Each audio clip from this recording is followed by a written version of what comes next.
estudiantes, de muchos doctorandos y maestrandos acá que no lo conocen de nombre, pero probablemente no hayan tenido contacto anterior con José María.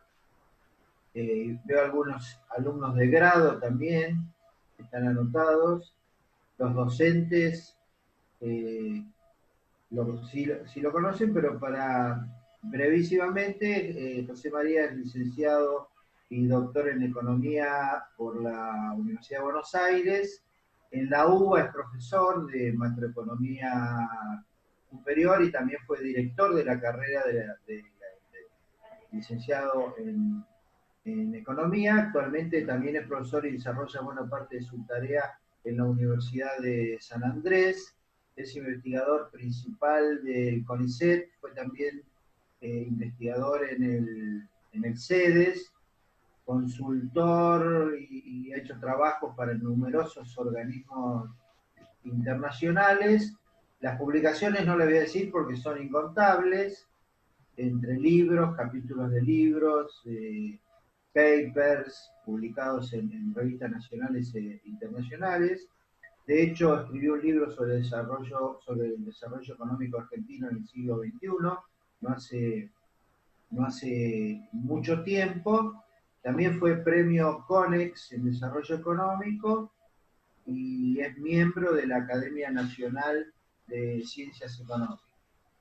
Los más veteranos del departamento lo conocemos porque cuando se empezaron los cursos ya en forma más sistemática, fines de los 80, principios de los 90, José María vino varias veces a la UNSA a dictar diversos cursos sobre macro, teoría monetaria, crecimiento, desarrollo.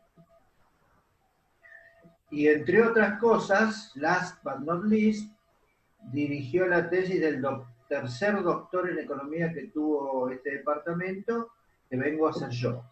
Entonces, cosa que después de muchísimos años sigo llevando con muchísimo orgullo. Así que, bueno, José María, te escuchamos con muchísimo gusto. Bueno, muchas gracias por invitarme, darme la oportunidad de verlos, que al final resultó más fácil con la pandemia que sin la pandemia, porque con pandemia siempre me quedo sin tiempo y me encanta ir a Bahía. Cuando Jorge dijo que mis publicaciones eran yo escuché y él dijo contables, y yo pensé que iba a decir la verdad, que es insoportable. Así que les agradezco que una vez más me soporten. Yo lo que voy a hacer es algo medio, qué sé yo, raro, pero es un poco egoísta también. Porque yo quiero hablar a ver, les voy a explicar qué es lo que me motivó a hacer esto. Y de hecho estoy trabajando bastante.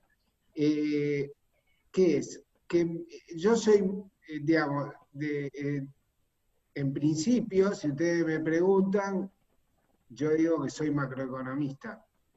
Y cuando vas a cualquier lado, o escribís un paper o lo que sea, nada, escribís sobre Argentina y decís que deberíamos ajustar el déficit, deberíamos tener una moneda sana, y ya me recontracansé de decir todo eso, lo sabe todo el mundo, porque además antes discutíamos más.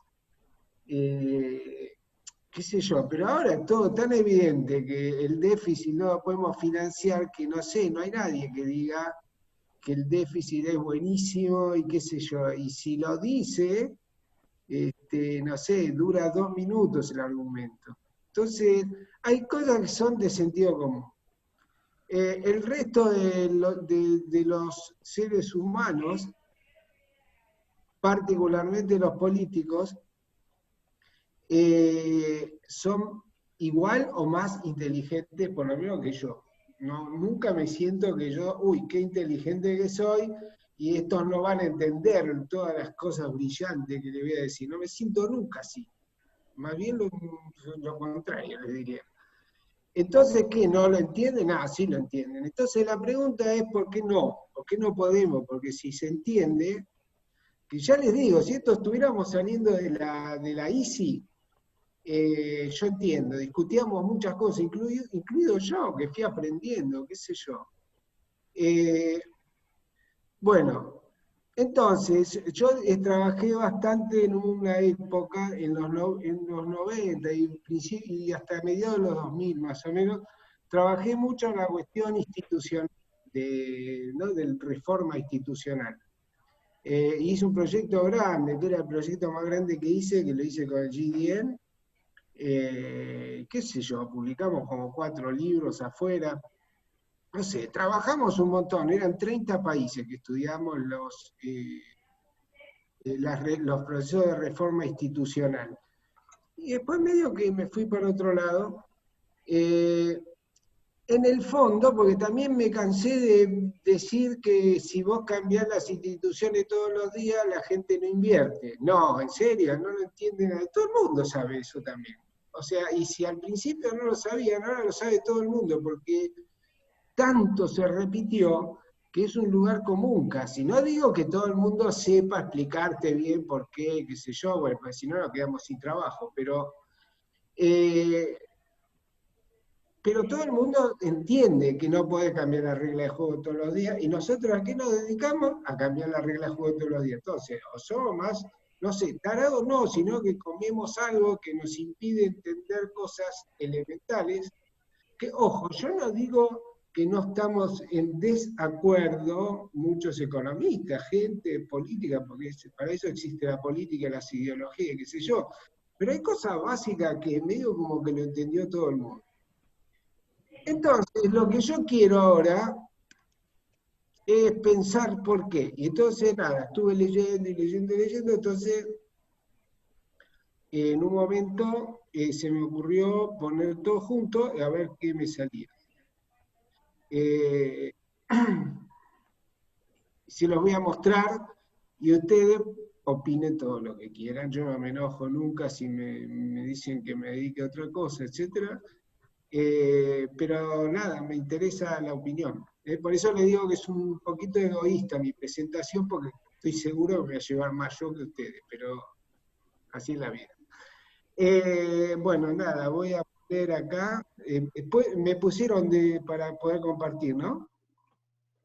Sí, doctor Faneri, puede compartir. Listo.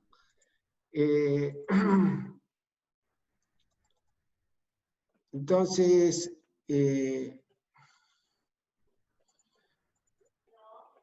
bueno, espero que lo estén viendo ahí. ¿Lo están Perfecto, sí. viendo? Muy bien. Entonces, le puse así, reflexiones, ¿cierto?, sobre los problemas de crecimiento en la Argentina. Lo presenté bueno, en San Andrés y en otros lugares, pero nada, siempre me llevo cosas. Entonces, no esperen algo totalmente súper estructurado o que yo puedo contestar todo lo que me vayan a preguntar.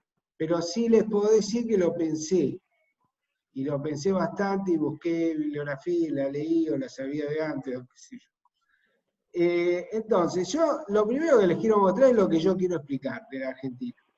Por eso les digo que es una visión bastante de largo plazo, después si quieren hablar a corto plazo hablamos, pero es una visión bastante de largo plazo, y tiene una pata en diferentes disciplinas. Entonces, pero yo un poco quiero volver con esto, ahora les voy a mostrar a dónde quiero volver, pero quiero volver un poco a la teoría del desarrollo como se entendía antes. Porque yo creo que cuando, digamos, fuimos perdiendo cosas en el camino, y a veces volvemos, hay autores que están más cerca que otros, etc. Pero yo quiero mirar esto que yo llamo la secuencia de reforma fundacional y crisis, desde el punto de vista de qué pasó desde que se acabó la globalización, perdón, desde que se acabó Bretton Woods y empezó la globalización, ¿cierto? ¿Y qué le pasó a la Argentina ahí? Entonces, cuando yo miro, yo, bueno, escribí también hace un tiempo con Ramiro Albreu un artículo donde nosotros decíamos, todo el mundo habla de que en la Argentina hay un proceso de stop and go, ¿cierto? O sea, uno crece, se te acaban las divisas, parás, haces una recesión, recuperás la divisa, volvés a crecer. Y quedó eso, el stop and go. Pero yo creo que el stop and go, que es lo que argumentamos en ese artículo, que el stop and go se acabó con la easy. Que lo que tiene Argentina son go and fail. O sea, tratás de inventar algo, te sale mal y se rompe todo. Y tratás de inventar algo de nuevo, te sale mal. O sea, son intentos fallidos, no es un mismo sistema que hace stop and go. Entonces, eso está inspirado en esto.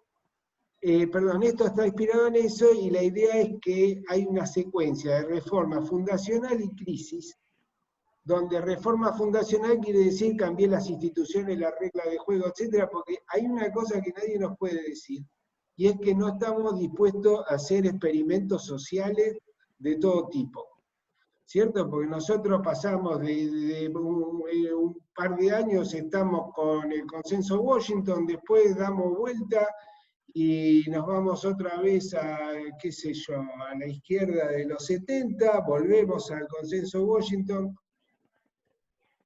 Entonces yo lo separé esto, ¿cierto?, en todas estas etapas. O sea, para mí la easy, la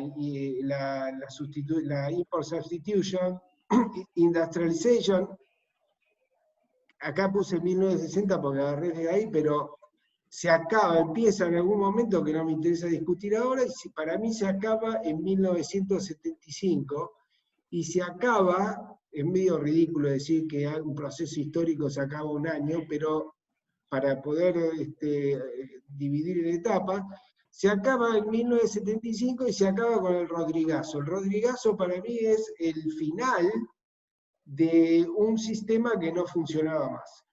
¿Y por qué no funciona? Porque cada vez más, en ese momento, el mundo se estaba globalizando en el sentido estricto de lo que quiere decir globalizarse, ¿cierto? Había más flujo de capital, más comercio, los países se abrían, ¿cierto? Todo el modelo de Bretton Woods se cayó, los países cada uno cada vez menos tenían restricciones a los movimientos de capital, a los movimientos de bienes, etc.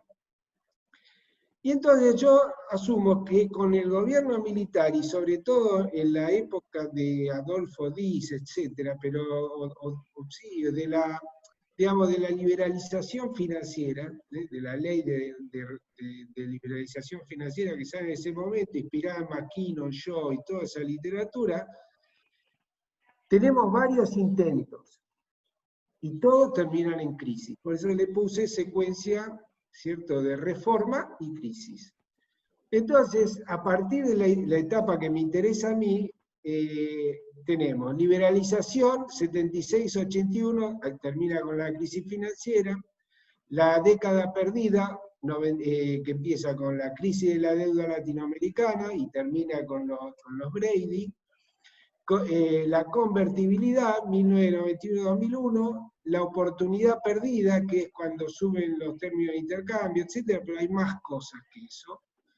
No quiero hacer un análisis pormenorizado de cada una de estas cosas, pero digamos, lo podemos identificar con el aumento del precio de las commodities.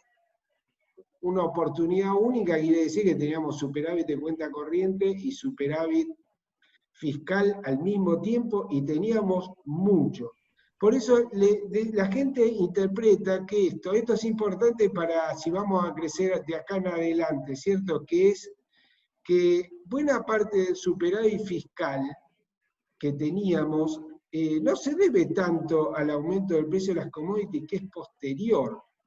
Ese aumento se debe básicamente a que el salario real era una lágrima, porque el tipo de cambio real fue históricamente muy alto, o sea, era históricamente récord. Entonces, como el salario era bajo, el precio de los no transables era bajo, el Estado gastaba menos, punto. Re fácil. Y después, on top of that, tuvimos un flor de shock beneficioso. Yo creo que ahí teníamos la oportunidad después si tenemos tiempo de por qué, de salir, de entrar en otro track, y la perdimos olímpicamente. Después tuvimos la etapa de la depresión que empieza, ustedes saben, nosotros en 2011 fue el último año que crecimos. Después hubo algunos pip para arriba, pero después para abajo, para arriba, para abajo. La verdad, dejamos de crecer. Y nuestro PBI per cápita, hasta la caída que tenemos ahora, que va a ser peor, cayó tipo 1% por año. Entonces, la verdad es que esto es terrible. Esto incluye una caída del PBI, esta cuenta que está acá, porque mire, la hice cuando se suponía que se caía 9 o 10. Bueno, ahora se cae 12 por lo menos. Y mejor que nos hagamos el seminario el mes que viene porque no sé qué da, ¿cierto? Bueno, si toman todos estos periodos que puse acá, la tasa de crecimiento del PBI per cápita no llega a 1%, o sea que somos un fracaso. Pero la pregunta es ¿por qué? Porque es el mismo país que si hubiéramos dado este seminario en 1928, les hubiera dicho que somos increíblemente buenos, ¿cierto? Bueno, somos más o menos la misma gente. ¿Por qué? ¿Qué pasó en el medio? Eso es lo que yo me pregunto. Porque creo que si podemos tener más claro eso, podemos dejar de decir que hay que aumentar, que hay que controlar el déficit y ver cómo es que podemos hacer, dónde hay que operar, etcétera, etcétera. Entonces, primera cuestión, ¿cierto? Que entre fines de los 70 y principios de los 80, o sea, entre el fin de la dictadura militar con el principio de la democracia, y antes de la dictadura militar, con el primer programa para integrarse al mundo, que fue el programa de Martínez Dios, Adolfo Diz y los Chicago Boys, que uno, bueno, nada, yo en esa época, cualquier cosa que olía a dictadura no lo podía siquiera pensar, porque era un chico joven y odiaba la dictadura. Pero ahora que soy un señor grande y miro para atrás, lo que veo es que la gente que quería, ¿qué quería esa gente? Nada, hacer lo que todos los países iban a querer hacer, y es integrarse al mundo global. No digo que está bien trabajar para una dictadura, yo ahora les digo, no como José Fanelli ciudadano, sino como José Fanelli analista, digo, fue el primer intento de hacer un país que no fuera el de la ISIS, que fuera otra cosa, porque ya la ISIS fue, no va más, no es un modelo de desarrollo ahora. Entonces, hay dos hechos clave. El primero es el final de Bretton Woods y el nacimiento de la segunda globalización, que es entre fines de los 70, principios de los 80, y después, bueno, como una locomotora. Y el segundo, que es recontra importante, es la recuperación de las instituciones de la democracia. Que uno diría, bueno, esta parte sí que va a hablar de cosas buenas. No, porque creo que justamente recuperamos la democracia, pero no recuperamos la buena política. Entonces estamos en problemas. Lo que pasa es que van a ver que lo que yo digo tiene mucho para la ciencia política también, y cada vez que me vaya mucho para la ciencia política me van a ver que vuelvo enseguida porque no estoy trabajando con ninguna persona de ciencia política, entonces las hipótesis que hago son fácilmente comprobables, digamos, no estoy diciendo nada, pero estaría bueno hacer un trabajo conjunto. Entonces, pero estas dos cosas pasan y son fácilmente comprobables, que recuperamos las instituciones de democracia y que se acabó Bretton Woods. Para mí, las consecuencias es que cambia significativamente la situación de las élites políticas, sociales y empresariales. Y esto a veces no le damos la importancia que tiene. Por ejemplo, nosotros perdimos nuestra élite política en 1930, inventamos otra cosa, inventamos unos militares que gobernaron el país entre 1930 y 1950. Tuvieron 50 años en el poder, incluido el peronismo, que es un general el que lo inventó, ¿cierto? Es un señor que viene del ejército. De nuevo, no importa si sos gorila, si no sos, yo estoy describiendo. ¿De dónde salió la élite? Salió del ejército, todo el tiempo. Y en 1980 se acaba. Entonces la pregunta es, si de un día para otro Viene alguien, cierto, inspirado como Alfonsín en las mejores libertades, bla, bla. Bueno, está todo bien. El libreto lo teníamos, pero los actores no. Los sindicatos, los dirigentes sociales, todo eso había sido reprimido. Entonces no estaban ni muy organizados, ni había muchos, etc. Los políticos, que ahora son senadores, diputados, presidentes, lo que quieran, lo inventamos en 5 minutos. Y las cosas que te inventás en 5 minutos, ¿cómo te salen? Mal. Entonces hoy tenemos una élite política que vive de la política. Cuando le dicen al hijo de la presidenta que nunca trabajó, la verdad es que es una falta de respeto, porque se lo pueden decir a casi todos los que están ahí. Que no trabajaron, quiero decir, un diputado trabaja, no estoy negando eso, simplemente que en otros lugares, por ahí, los que están en la élite política, etcétera, sí, trabajan en la política, pero hace mucho tiempo que existe una estructura, etcétera, etcétera. Digo, en los países, creo que a Brasil le pasa exactamente lo mismo que a nosotros, pero nada, vamos a hablar con esto, alcanza, ¿cierto? Que me voy a poner a hablar de Brasil, pero yo digo que la conformación de las élites cambió. Y además cambió, porque al cambiar, si vos tenés un modelo de desarrollo que funciona con protección, tenés un tipo de empresario. Si vos tenés un modelo que desarrolla la globalización, necesitas unicornios, son seres diferentes, que se manejan diferentes. Las multinacionales que atraes son diferentes. Entonces, hay mucho trabajo hecho esto, no lo inventé yo. Entonces, cambian las élites. Y las élites se enfrentan a incentivos que no favorecen las consecuencias, no favorecen los consensos básicos sobre instituciones económicas, y se produce una secuencia de reformas fundacionales, de intentos y... Bueno. Lo que a mí me importa, desde el punto de vista económico, bastante me importa, y es ver, porque cuando uno estudia la cuestión institucional, un poco esa literatura se queda en la cuestión institucional y no avanza lo suficiente, me parece, sobre qué tipo de disfunción en las organizaciones genera, ahora después le voy a dar ejemplo, porque si no es muy abstracto, qué tipo de disfunción en las organizaciones genera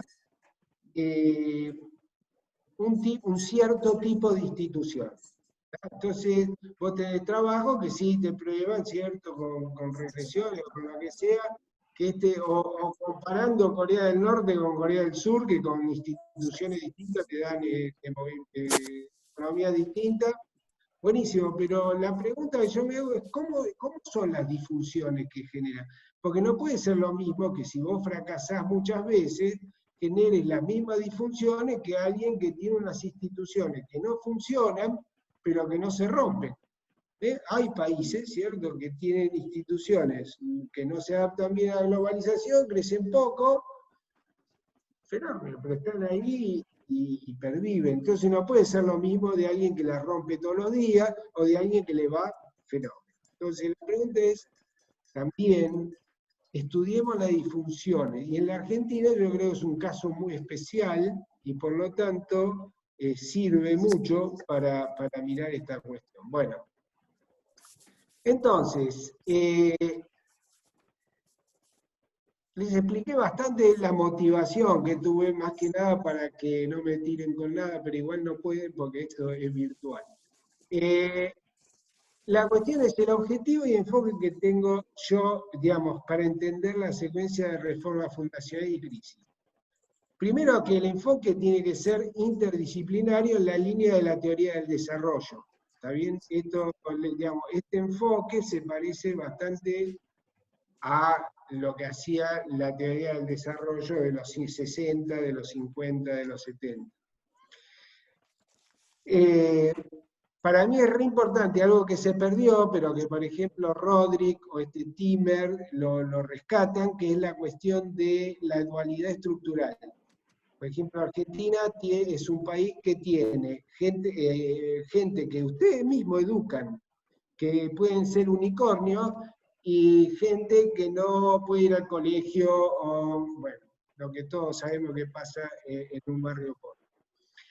El rol de la economía política, las instituciones y las élites. Robinson y Acemoglu tienen varios trabajos sobre élites, ¿cierto? Y el rol que tienen las élites en la construcción de instituciones. Esa literatura es re útil acá. También hay alguien que se dedica, este era del MIT, también que se dedica más a las instituciones, perdón, a las... como es a las élites en particular, tiene trabajo muy bueno sobre esto, que si les interesa esta conferencia, por ejemplo, este punto es muy importante. Después tenemos el rol de la estructura empresarial y las élites. Por ejemplo, hay dos investigadores que son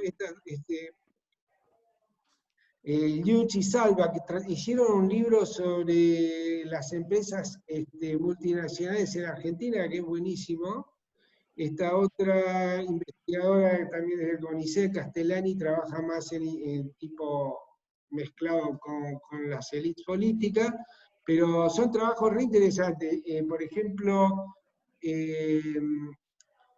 Liuch y Salva trabajan sobre la composición de los directorios, a ver qué es lo que ocurre. Por ejemplo, tienen trabajos que son fascinantes. Comparan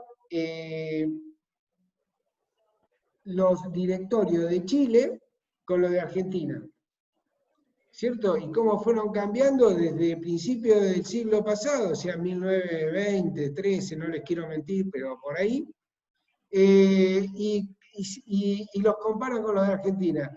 Los de Chile son recontra estables, es siempre el mismo establishment. Y cuando ustedes comparan lo que era la élite en la época de 1930, la que era con Perón y la que es hoy, es muy difícil encontrar apellidos que se repiten. Entonces, incluso las alianzas entre la élite local y las empresas multinacionales. Por ejemplo, ella muestra que en la etapa de la ICI, o en la etapa anterior, ¿cierto? Cuando en la etapa de los ferrocarriles y los frigoríficos había una relación entre las élites de afuera y la de adentro, entre las empresas de afuera y la de adentro, muy, muy cercana. Y ahora eso prácticamente se perdió. Las empresas multinacionales, una empresa que viene acá a hacer autos, punto. Bueno, todo eso tiene que tener efectos sobre la economía y sobre la capacidad de una sociedad para construir las instituciones que se necesitan. Continuar mi trabajo sobre reforma estructural, que esto ya se lo dije, y en el camino identificar restricciones al crecimiento que enfrenta la Argentina para la tercera década del siglo. Bueno, por supuesto, esto es un programa que yo ya les dije, no vayan a esperar que tenga mucho, pero algunas cosas les puedo mostrar, y algunas cosas incluso que son interesantes per se, porque no se discuten mucho ahora y valen la pena. El esquema que yo tengo en la cabeza para lo que viene es el siguiente, ¿cierto? Ustedes tienen el sistema político. En esos trabajos que les dije sobre élites, etcétera, tienen élites gobernantes o élites políticas y élites no gobernantes. Acá estamos todos nosotros, en las no gobernantes, por ejemplo, la inteligencia, los intelectuales, los académicos. Por ejemplo, nosotros, ¿cuánto le estamos aportando a los problemas que tiene la Argentina? ¿Cuántos libros se escriben por año o papers o lo que sea que tienen como objetivo específico explicar, qué sé yo, el crecimiento, el desarrollo de Argentina? Muy poquito, en relación a la capacidad instalada que tenemos, ¿cierto? Tenemos muchos académicos, tenemos el CONICET, tenemos los investigadores de las universidades. Muy bien, ahí son todos los que tienen algún tipo de acceso privilegiado al capital humano, al conocimiento, etcétera, están todos acá, los que gobiernan están acá. Esto es clásico, ¿cierto? De esa... Que entre paréntesis, en economía, el que tenemos una gran tradición de esto, porque Pareto, ¿cierto?, es uno de los padres fundadores de la idea de élite en sociología, ¿está? Junto con Michels y otros, pero Pareto es re importante. Entonces, esto digo para que no me echen. Después tenemos la base jurídica y cultural. Todo esto no es para los economistas, ¿cierto? Uno lo estudiaría de otro, qué sé yo. Sobre esta base se arma el sistema económico. Y lo que tengo en la cabeza es esto. Tengo el marco institucional de la economía, que se basa en una base jurídica más amplia, las organizaciones, mercado, Estado, firmas, familia, por ejemplo, yo creo que le tenemos que dar mucha más importancia a la familia. Yo estuve trabajando en demografía varios años, y nada, la familia es sumamente importante, se sabe, no lo inventé yo, pero los economistas así, cuando pensamos la macro, no pensamos mucho en la familia, y sin embargo es re importante.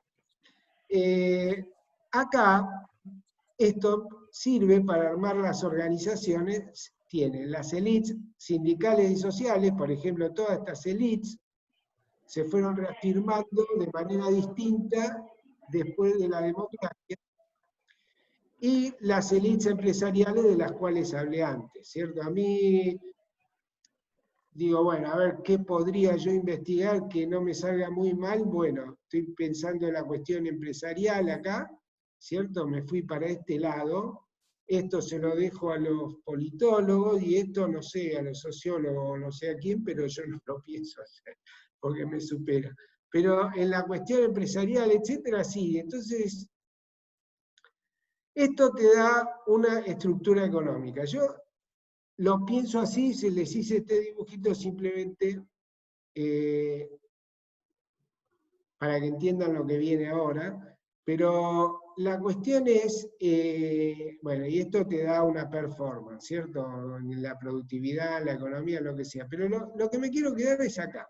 Si ustedes toman la vieja teoría del desarrollo, había mucho énfasis en la estructura económica, ¿cierto? Y en particular en la dualidad, que ya les dije antes, ¿cierto? En la dualidad, por ejemplo, Lewis, ¿cierto? La dualidad del sector tradicional y moderno, etc. Y ahora, más modernamente, Roderick tiene mucho trabajo sobre esto que a mí me encanta.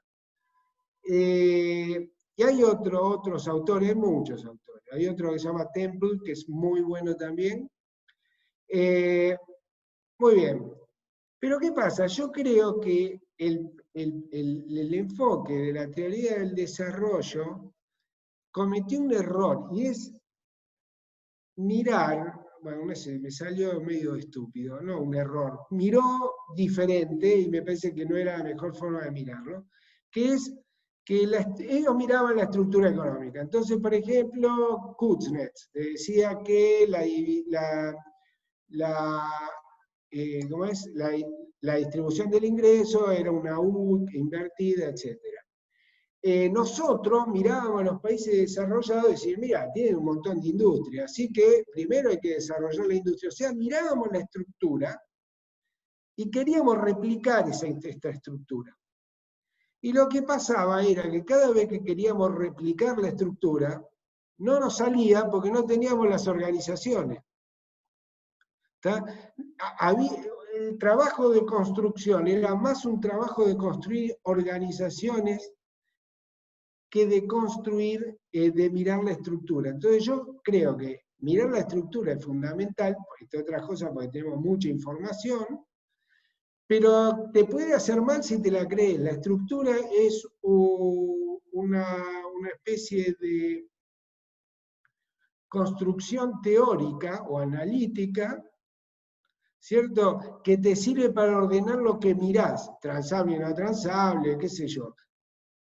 Y te da pistas, porque vos decís, si al sector transable le va mal, como en nuestro caso, debe ser, claro, vos decís, no, debe ser porque no estamos dándole suficiente subsidio. Démosle un subsidio a ver si crece.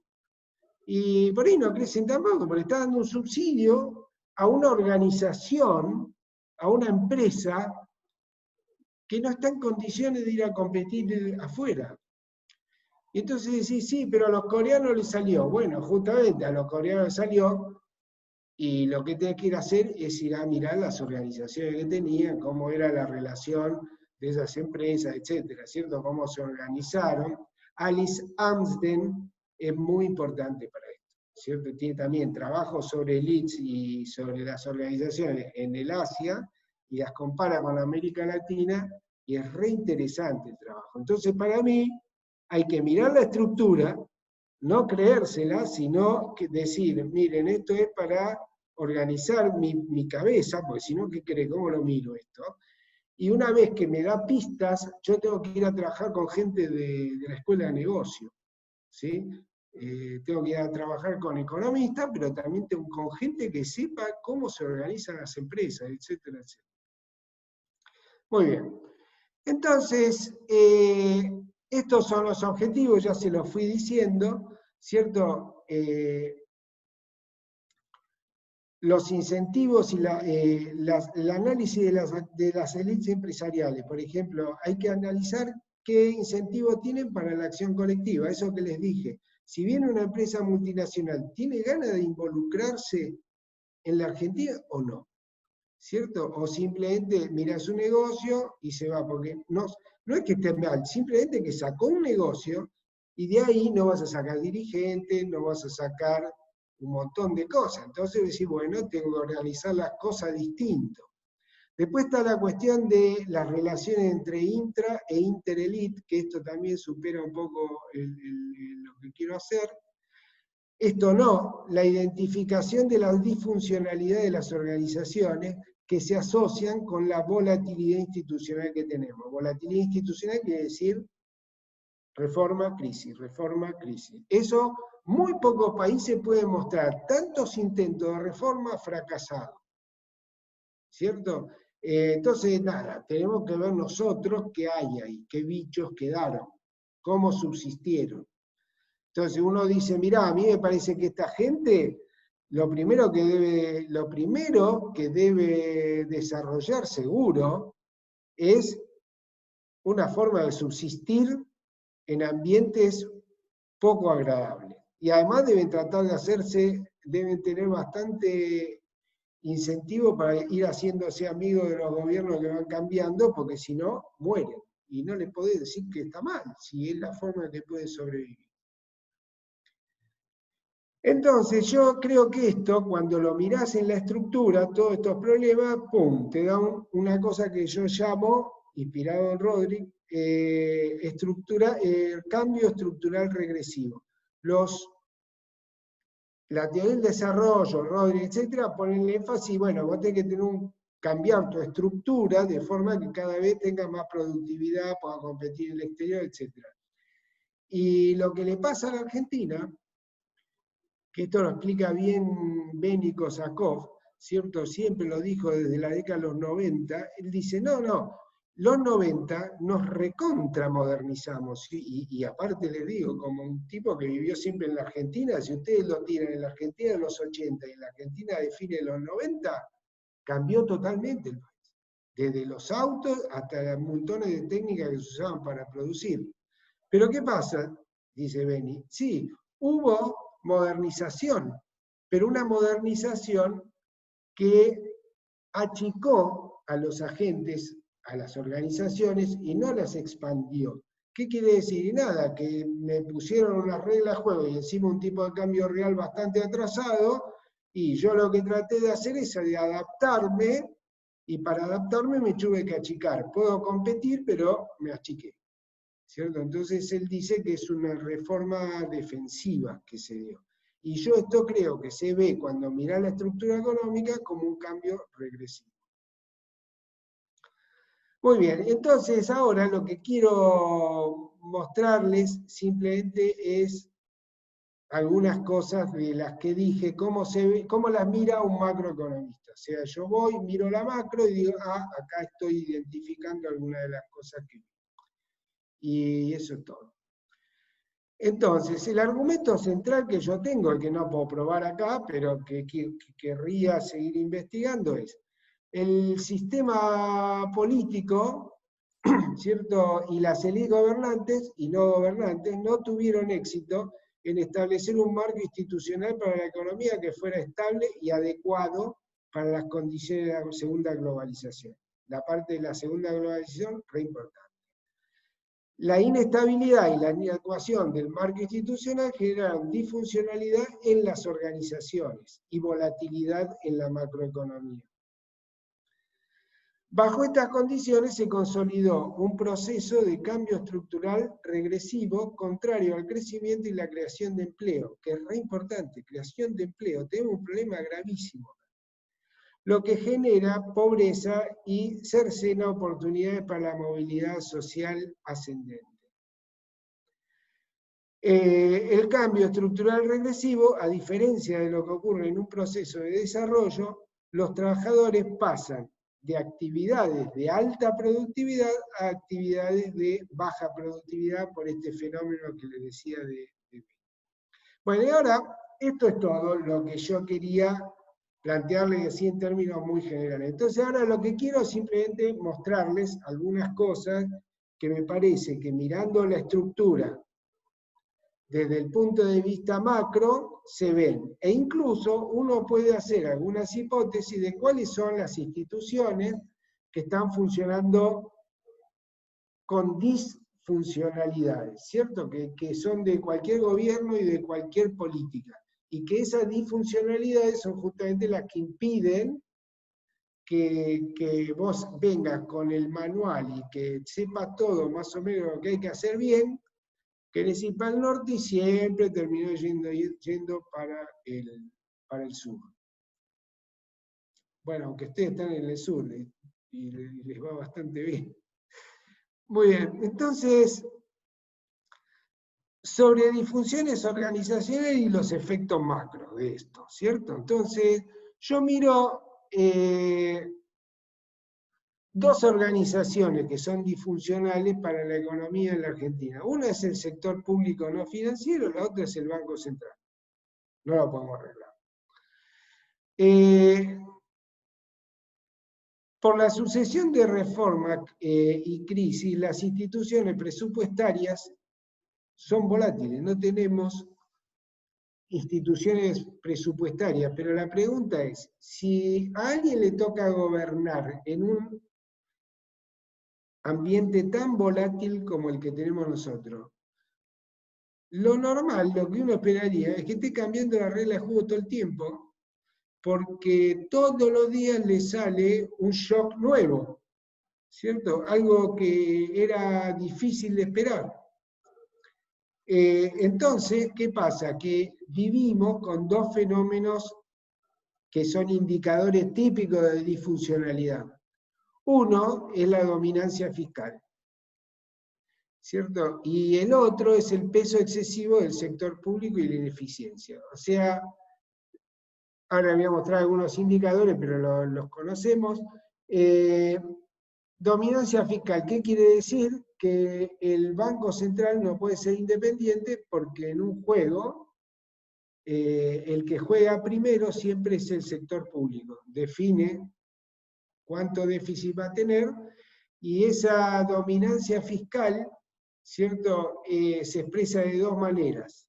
La gente, o más normalmente se dice que la dominancia fiscal hace que el gobierno, el déficit fiscal, ¿cierto? El gobierno termine financiando el déficit con moneda. Pero la dominancia fiscal en sentido estricto se puede expresar de dos maneras. Una manera es esta que acabo de decir. La otra es recurriendo a endeudamiento de mala calidad. Entendiendo por endeudamiento de mala calidad. Me falta plata, ¿cierto? Estoy en una situación compleja. Por ejemplo, las provincias no recaudan. Bueno, voy y me endeudo. La gente me presiona por crecimiento, para que genere empleo, lo cual es normal en una sociedad que no está funcionando, donde la gente no tiene empleo. Fenómeno, ¿qué hago? Me endeudo. Pero no consigo deuda de largo, no importa, endeudate a corto. Total, a corto te prestan siempre. Eso sí, a una tasa alta. Entonces la dominancia fiscal se expresa en la estructura o la duration de la deuda. Vos la mirás y decís, no, estos tipos van a terminar teniendo un problema de liquidez, aunque no tengan un problema de solvencia. ¿Y qué es lo que nos pasa todo el tiempo? O financiamos el déficit con moneda y terminamos en una inflación altísima, o lo financiamos a corto plazo y terminamos en una crisis de liquidez. Cualquiera de las dos cosas te realimenta la volatilidad. Y el segundo es el peso del sector público y la ineficiencia. ¿Qué pasa? En una sociedad, ¿cierto? Porque la gente discute esto desde el punto de vista ideológico. Yo te pregunto, en una sociedad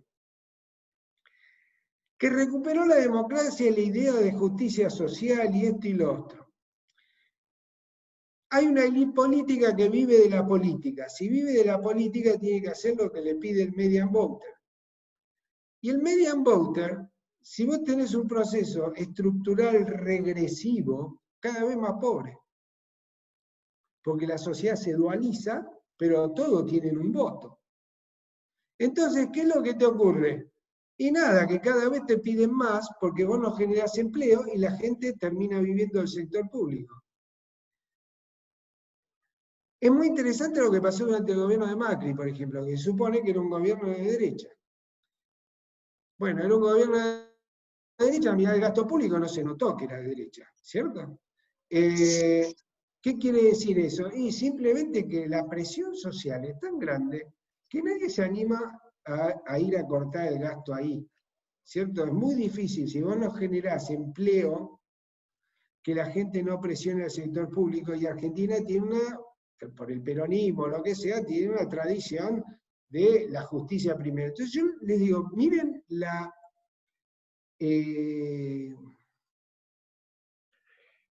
bueno, no, que no me acuerdo dónde, está en las Naciones Unidas, en el WIDER, en la Universidad de las Naciones Unidas tienen una base de datos que hicieron sobre distribución del ingreso mundial, comparan todos los países. Yo no soy experto en eso, así que supongo que lo hicieron de forma que se puede comparar, porque lo ponen ahí para comparar. ¿Y qué es lo que ven? Que Argentina tiene la mejor distribución del ingreso de los países que figuran ahí de América Latina. Tiene el mejor Gini. Ahora, vos venís y decís, tengo el mejor Gini y tengo la mitad de los pibes que son pobres. Algo te está pasando. Bueno, si te fijas, el Gini mejora un montón por las jubilaciones que tenemos. Tenemos muy pocos adultos mayores pobres. Entonces eso pesa un montón. ¿Por qué? Y porque los adultos mayores votan, los pibes no. Entre otras razones. Lo que yo estoy diciendo es que uno tiene que mirar, ¿cierto?, las presiones que tienen esta élite que vive de la política y tiene que escuchar a su votante. Entonces, ¿qué terminamos? Con un gasto público infinanciable. O sea, hoy tenemos un gasto público que es infinanciable, no importa si sos de derecha, de izquierda, de arriba o de abajo, es infinanciable. Y además con una presión tributaria que no te permite crecer. Punto. ¿Qué querés? ¿Pruebas? El gasto público, ahora como lo vamos a ver, el gasto público saltó 10 puntos del producto, digamos, después de los gobiernos kirchneristas, y crecimos hasta 2011, después no crecimos nunca más, y nunca más, no crecimos con el gobierno peronista, no crecimos con el gobierno del PRO, no crecimos. estamos en una depresión, en realidad por ser bondadosos, porque en realidad estamos cayendo, estamos con un PBI per cápita para abajo. Y si el PBI per cápita va para abajo, ir a cortar el gasto público, te quiero ver. ¿Quién te vota? Muy bien. Después tenés el Banco Central. El régimen monetario y cambiario es inadecuado y volátil. Esto hice un descubrimiento fundamental, ¿cierto? Pero hay indicadores de disfuncionalidad. Entonces a mí no me sirve decir que tenemos moneda sana. Quiero saber por qué no. Porque si lo digo otra vez, me voy a morir. Todo el mundo dice que tenemos que tener moneda sana. Y yo quiero tener moneda sana, quiero ahorrar en pesos. Tenemos ausencia de ancla nominal y precios relativos volátiles. Bueno, entonces, ¿cómo se adapta? Porque algunos producen acá. Y no es lo mismo producir cuando los precios son fijos que no. Bueno, pero quiero ver cómo, porque una vez que te dicen eso, dicen, mire, pero cualquiera entiende que vos no podés producir si te cambian los valores de los insumos todos los días. Y sí, sí, ya lo entendí, pero yo quiero ver cómo se adaptaron. Porque si veo cómo se adaptaron, después puedo diseñar mejores instrumentos para salir de ahí. Si me la paso diciendo que no pueden producir de esa manera, está todo lindo porque parece que yo después lo voy a hacer bien, porque lo entendí todo. Y no lo podemos hacer bien. Entonces, ¿cómo se hace para producir sin crédito y con alta volatilidad? Dice, no se puede. No, sí se puede, porque yo te juro que el yogur me viene a mi casa todos los días. Bueno, ¿cómo hago para salir de ahí? ¿Cierto? Para diseñar algo que salga de esa funcionalidad, o sea, disfuncionalidad, a otra más pro crecimiento. Porque acá el problema es diseñar la transición. Que vos me pidas a dónde quiero ir, te lo escribo ahora, me lo sé de memoria. ¿A dónde quiero ir? También sé dónde estoy, pero lo que no sé es el camino, y eso es lo que yo quiero un poco pensar. Perdonen que estuve tan...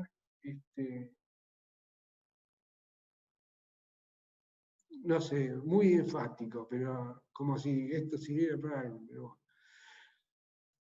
Entonces, por eso quiero ver esto. Entonces, qué sé yo, uno mira, por ejemplo, lo que pasó, acá dice, hay dominancia fiscal, y fíjate, haces un ajuste fiscal enorme, porque fíjense, porque Macri hizo un ajuste fiscal enorme. Bajó el gasto público como 4 puntos del producto, que eso es como un héroe. ¿Y qué hizo al mismo tiempo? Dijo, bueno, pero no podemos producir igual si no bajamos los impuestos. Bajó los impuestos, y claro, entonces bajó el gasto, bajó los impuestos, nos quedamos igual que antes con el déficit. Entonces, llegamos acá y fíjense qué es lo que pasó. Tenemos un déficit primario re chiquito, que es el que duele, porque este es el que duele, es el gasto primario y los impuestos. ¿Cierto? Pero tenemos un déficit total que, miren, ni se movió. Pero miren el ajuste que tenemos que hacer en el déficit primario para bajar esto, el déficit total. No va a andar, por eso tuvimos que refinanciar la deuda, porque no va a andar, punto. ¿Está bien?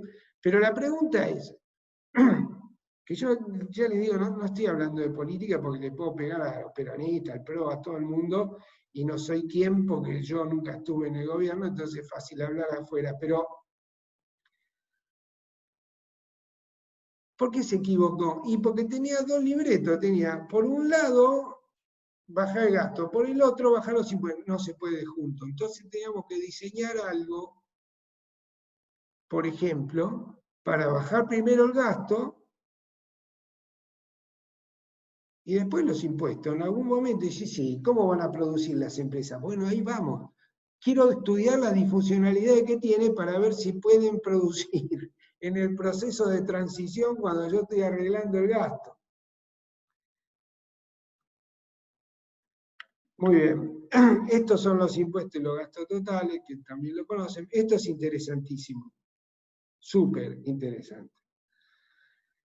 Uno dice, bueno, pero entonces Argentina tiene un problema permanente de gasto, de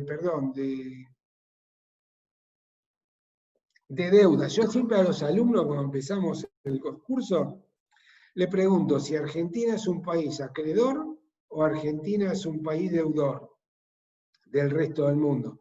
Y todo el mundo me contesta, son estudiantes de economía, me contestan que Argentina es un país acreedor, es un país deudor neto del resto del mundo. Y no, Argentina es un país acreedor neto del resto del mundo. Lo que pasa es que el que está endeudado es el sector público y el sector privado tiene un montón de activos. Tiene 213.000 más o menos o algo parecido, millones de dólares súper líquidos. En realidad hay como 300.000 millones, pero que son así líquidos, 200 y pico mil. Toda esta plata la podrían agarrar y ponerla a trabajar mañana, porque está re líquida. Y encima con una tasa de interés bajísima. Entonces, esta gente que está acá, que somos todos nosotros, la clase media que puede ahorrar, ahorra y lo pone a una tasa de interés que da lástima. Bueno, ¿qué les va a pasar cuando sean viejos? Y eso, que van a tener activos que rindieron muy poco y van a generar un problema. Muy bien. ¿Qué pasó con la inversión extranjera directa? Miren, 2012 dejamos de crecer. El stock medido por el INDEC de inversión extranjera directa cayó, desinvierte. Este es un signo, claro, yo miro esta estructura y digo, no, se están yendo para atrás, no es que no están creciendo, no, acá hay un cambio estructural regresivo, están yendo para atrás, fenómeno. Coeficiente de crédito, no salimos nunca de 10-12%. ¿Cómo hace esta gente para producir? ¿Y qué es lo que ocurre? Y nada, ¿no ves que si yo pongo lo que toma el Banco Central nomás, está todo el tiempo haciendo crowding out? Todo el tiempo, sacando al sector privado del crédito. No podés trabajar. Esto es la inestabilidad de precio y cantidades. Miren, estos son todos los episodios bueno, y acá, en realidad, en este último, no lo grafiqué todo, si lo grafico ahora viene por acá abajo, ¿cierto? Bueno, ¿cómo puede vivir acá, mira, con esta variación de cantidades? No solamente los precios te varían las cantidades. Bueno, y esto lo conocen todos, que la inflación y la depreciación.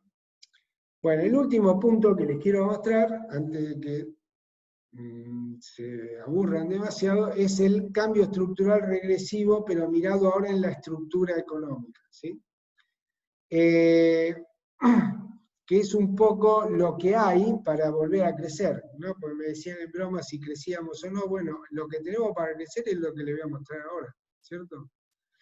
Y se los puedo mostrar en diferentes dimensiones, lo que pasó con el ahorro, la inversión, el empleo y en los sectores, que es re interesante. Bajo coeficiente de inversión y ahorro y carácter dual de la economía, ¿cierto? Por algo que es muy importante. Nosotros estamos en la etapa del bono demográfico, que es la etapa donde se maximiza la cantidad de gente en edad de trabajar. Si vos maximizás eso, que es la oferta potencial, y después no generás demanda de empleo, te generaste un problema, convertiste el bono demográfico en un pasivo, en un problema demográfico. ¿Por qué? Porque estamos con mucha gente en edad de trabajar y no le podemos conseguir empleo. Entonces la sociedad se dualiza. Desbalance entre el sector transable y no transable, que da la restricción externa, y el sector de servicio y dentro del sector público crecen desproporcionadamente. El empleo es absorbido por sectores de menor y no de mayor productividad. Entonces, miren, esto es la etapa de la oportunidad perdida. ¿Cierto? Esto es la inversión, esto que está acá son las importaciones. Entonces, fíjense en la economía que tenemos, crecemos, y lo que más creció son las importaciones, con un gobierno incluso que estaba bien a favor de la sustitución de importaciones. Bueno, para que crezca la inversión, tienen que crecer las importaciones. Y si las importaciones crecen, entonces tienen que crecer las exportaciones, porque si no vas a tener restricción externa todo el tiempo. Excepto que tengas unas buenas regulaciones, bla, bla, y atraigas inversión extranjera directa. Otra no hay. Bueno, fíjense lo que pasó desde 2011, o sea, de 2012, que dejamos de crecer en adelante. Esta es la inversión, estas son las importaciones. Entonces, digo, no hay mucho para hablar acá. Y si yo miro el crecimiento de la población, tengo que generar empleo por lo menos para los que se incorporan al mercado de trabajo, que son más o menos un 1% por año. Porque no aumenta demasiado la actividad, ¿cierto? La tasa de actividad de la mujer, etcétera, cosa que deberíamos hacer, pero bueno, no estamos. Y esto es lo que pasa con el empleo formal y el informal. Fíjense, el sector que tiene mayor formalidad es el industrial. Y en segundo lugar, ahí nomás, el sector de servicios. O sea que estos dos son los que tienen formalidad. Pero ¿qué pasa? Que después, este sector, ¿cierto? Es muy grande y con una productividad muy baja, ¿tá? Como vamos a ver ahora. Entonces, tenemos un problema. Bueno, esto es lo que pasó con la cuenta corriente. Miren los precios, ¿cierto? Estos son los no transables y estos son los transables. Maltratamos al sector transable. ¿Por qué? Y porque, para empezar, ¿dónde vive el votante mediano? Ahí vive en las ciudades, y nosotros tenemos un país urbano, ¿cierto? Más del 90% de la gente vive en ciudades. Buenísimo. ¿Y qué come? Lo que produce el campo. ¿Y cuántos hay en el campo? Hoy hay 45 que votan. Entonces, re fácil. Cada vez que votás por un set de precios relativos, que es este que está acá. Y no tengo que ir a explicarle a los políticos, ¿cierto?, que deberíamos tener un tipo de cambio real más competitivo. El problema es que me van a decir, sí, ¿quién me vota después? ¿Cómo vuelvo al pueblo? ¿Cómo vuelvo? Bueno. Esto, que es re interesante, y ya termino, es la evolución de la productividad laboral desde 1950.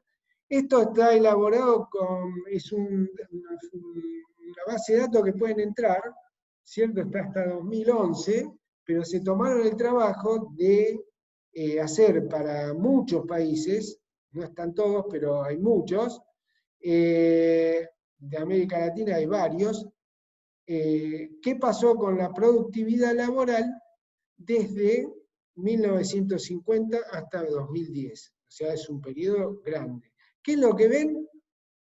Fíjense, cuando abrimos la economía, en los 90, la productividad laboral crece, ¿cierto? Y después sigue creciendo la productividad manufacturera, pero miren el campo, también crece un montón, cosa que no todos los países pueden mostrar. Buenísimo, pero miren la productividad del gobierno. La productividad de la construcción está parada, ¿cierto? ¿Y dónde mandamos a la gente a trabajar? Ah, no, la mandamos acá. No puede andar, no va a andar.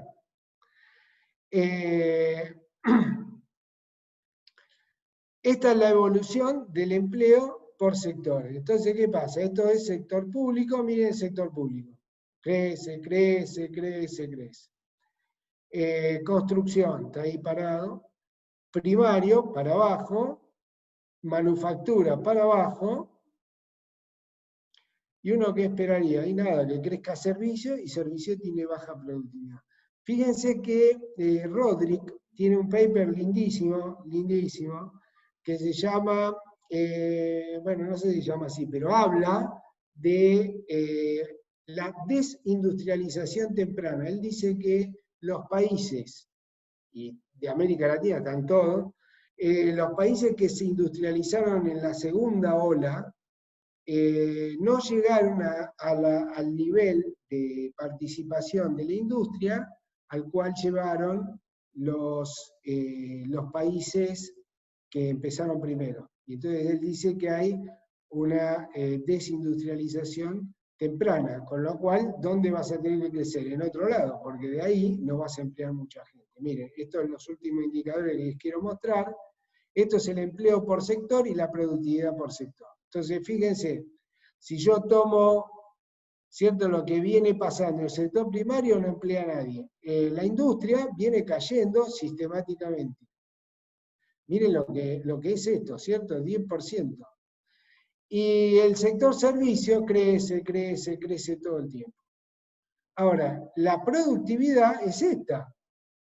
No es ni la del sector primario ni la de la industria, es esta. Entonces, ¿qué quiere decir? Que si yo cada vez tengo más gente en el sector servicio, la productividad de la economía tiene que irse pareciendo cada vez más a la del sector servicio.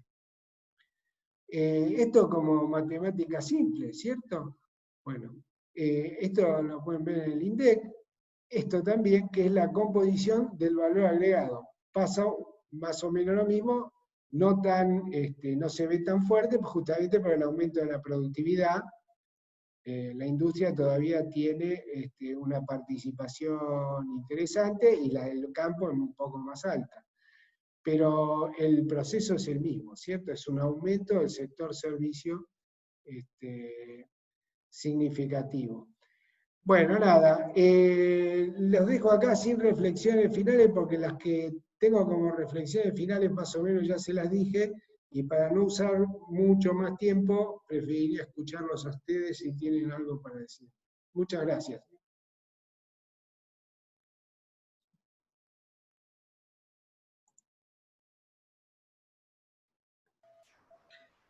Bueno, muchas gracias, José María.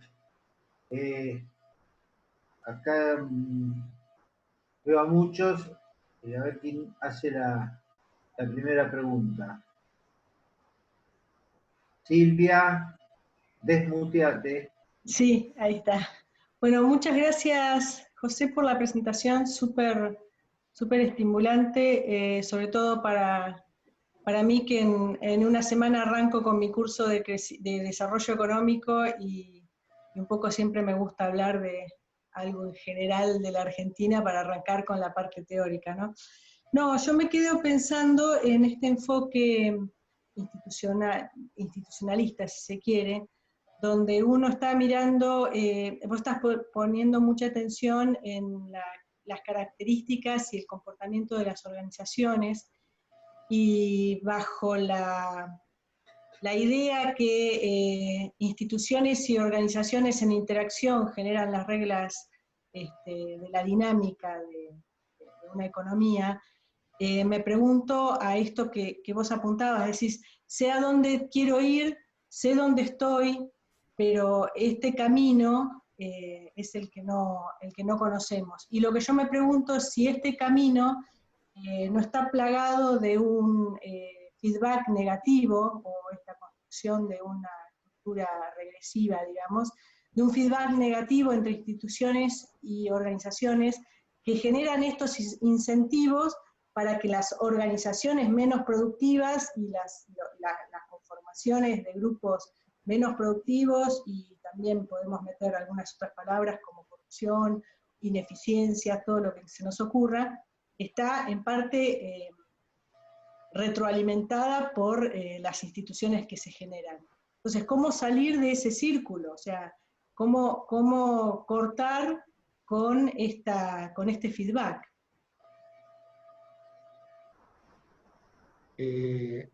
Mirá, tenés razón.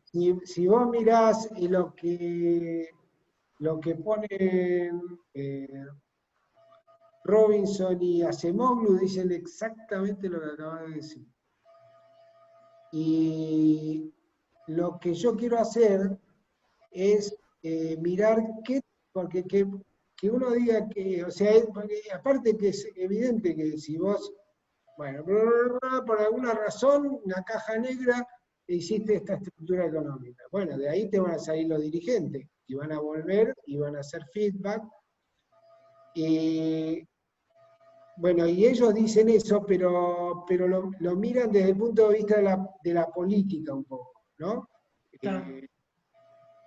Entonces, si vos, qué sé yo, te resultó, estoy de acuerdo, pero yo esa parte un poco la dejé ceteris paribus porque yo quiero ir hasta la estructura y entender eso.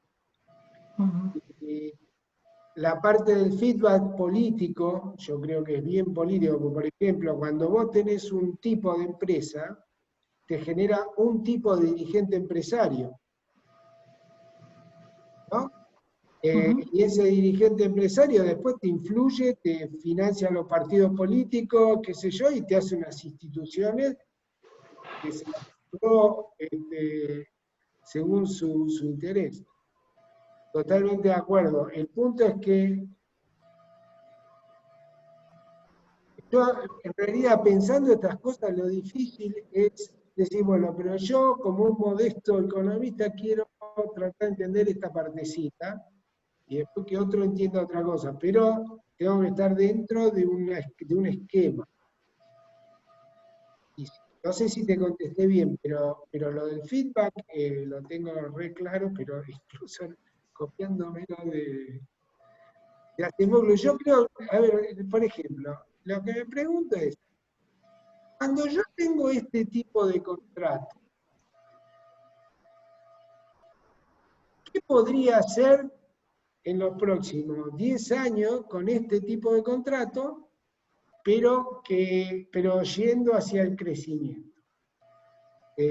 Nada. Bueno, listo. Entonces tenemos que hacer una revolución. Un poquito. Eso es todo lo que yo quiero decir, pero tenés razón. Aparte tiene mucho de ciencia política que yo no sé, no me quiero. Gracias. No, por favor. Jorge, ¿puedo preguntar? Sí, dale.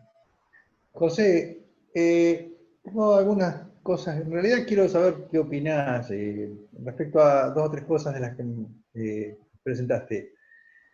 Si podés mostrar de vuelta la diapositiva que está antes de la sección 2, que decía algo así como conceptos fundamentales o algo así.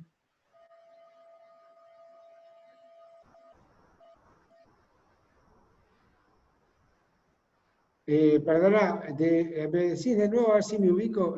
La que está antes de que empiece la sección 2. Tenés que bajar.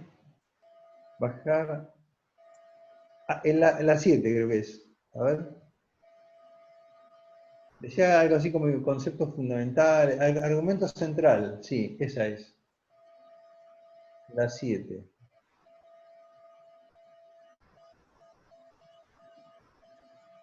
Ahí. Lo que me parece es que acá tenés, digamos, citado básicamente los principales problemas que resumen el estancamiento argentino de largo plazo, o algunos de los más importantes. Digamos, este país, vos mismo dijiste, tenía una estructura económica que era, digamos, próspera y una élite gobernante que estaba a la altura de los acontecimientos hasta la crisis del 30. Mi impresión es que este país dejó de ser una alternativa después de la crisis del 30. Lo que vinieron después fueron, digamos, episodios que reflejaron de una manera o de otra el problema de que este país no encuentra su lugar en el mundo en términos de insertarse exitosamente. Y la pregunta es ¿por qué?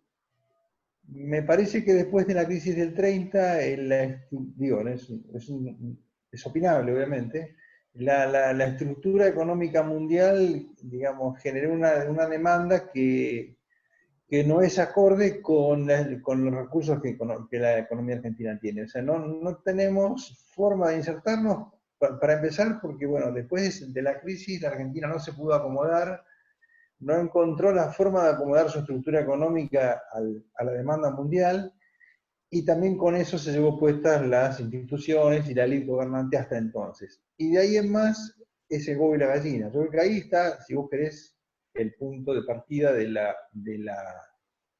estancamiento, digamos, del fracaso argentino. Por supuesto que después hicimos muchos méritos para que ese fracaso se perpetúe, como vos mismo mencionaste, pero y después también vinieron hechos, acontecimientos mundiales que nos pegaron de lleno, como la crisis del petróleo y la crisis de la deuda, ¿no? A partir de ahí me da la impresión de que el país quiso mantener un nivel de vida para el cual la economía no le daba. Es decir, y vos lo mostrás a lo largo de la presentación, es decir, permanentemente gastamos más de lo que se puede. En el agregado, obviamente la gente desfavorecida no está metida en este paquete, pero en el agregado me parece que ocurre eso. Entonces vos lo que tenés son dos cosas. Tenías el stop and go, o sea que íbamos por las reservas cuando la economía iba bien y no ahorrábamos para mantener un sendero de crecimiento, aunque sea pobre pero sostenible. Tampoco se puede ir muy lejos porque la restricción externa que nace para mí en la crisis del 30 está presente hasta ahora, y eso no hay forma de resolverlo hasta ahora porque no veo la forma de adecuar la estructura económica y los recursos que tenemos a la demanda mundial. Y a partir de ahí, o tenemos stop and go, o sea que nos gastamos las reservas hasta que no hay más y devaluamos, o vamos por deuda y nos endeudamos. Si vos mirás la historia, me parece que son dos episodios que se suceden. Es decir, el stop and go estuvo hasta la dictadura, de ahí en más o menos, ¿no? En los 70, bueno, pasó de todo, pero más o menos. Después, en la dictadura, ¿qué tenés? Endeudamiento. Fin de posibilidad de endeudarse, de vuelta stop and go, bueno, alta inflación. En realidad, después de vuelta endeudamiento con Menem y así. Eso me parece que explica básicamente digamos, esa digamos, disociación de lo que tenemos y lo que el mundo requiere, y, digamos, y la imposibilidad de competir con las economías más dinámicas, como vos mencionaste, los países del sudeste asiático, explica el estancamiento de largo plazo. Y además explica, me parece, yo humildemente no adhiero mucho a las explicaciones institucionalistas, porque me parece que son endógenas a este problema estructural. No, de vuelta es opinable y no soy opinión autorizada, pero mi impresión es que la raíz de todo está ahí, lo que te decía antes. Eso respecto a la falla, digamos, si vos querés, a la falta de adecuación de la economía argentina al contexto internacional y por lo tanto el estancamiento. Respecto al desmanejo interno, todo lo que viene es casi endógeno. Es decir, si vos no tenés una economía que te genere trabajo genuino, un sector competitivo que absorba la mano de obra, etc., y bueno, la vas ubicando en el Estado. Es decir, me parece que es de alguna manera en función de lo anterior. Y un punto de pie de página respecto a eso. Cuando vos mencionas en alguna parte que no hay un ancla nominal, esto lo hemos discutido alguna vez hace mucho, me parece que el ancla nominal es un concepto que, a ver, no sé exactamente vos a qué te referís ahí, pero la inestabilidad de precios y la volatilidad de precios relativos, etcétera, me parece que arranca en la falta en la imposibilidad de cerrar el déficit fiscal. Es decir, meter un ancla nominal es ganar tiempo. Clavar el dólar es ganar tiempo. Clavar el tipo de cambio. Y, digamos, lo que realmente explica la volatilidad y la inestabilidad de precios es, de último, me parece que hay consenso en esto, es que no se logra cerrar la brecha fiscal. Pero eso es un pie de página que no es un punto, digamos, central respecto a lo que te comentaba antes. Me gustaría saber qué opinas de esto. Disculpame que me extendí un poco de mucho. No, al contrario, me siento orgulloso que te tomas todo el tiempo para contestar. Y aparte me acuerdo de tu tesis. La cuestión es la siguiente. Respecto de lo que dijiste al principio, yo quiero tomar problemas concretos y estudiarlos y a ver qué pasó. Por ejemplo, uno dice, ¿cuándo Argentina tuvo, la ICI no la quiero discutir porque es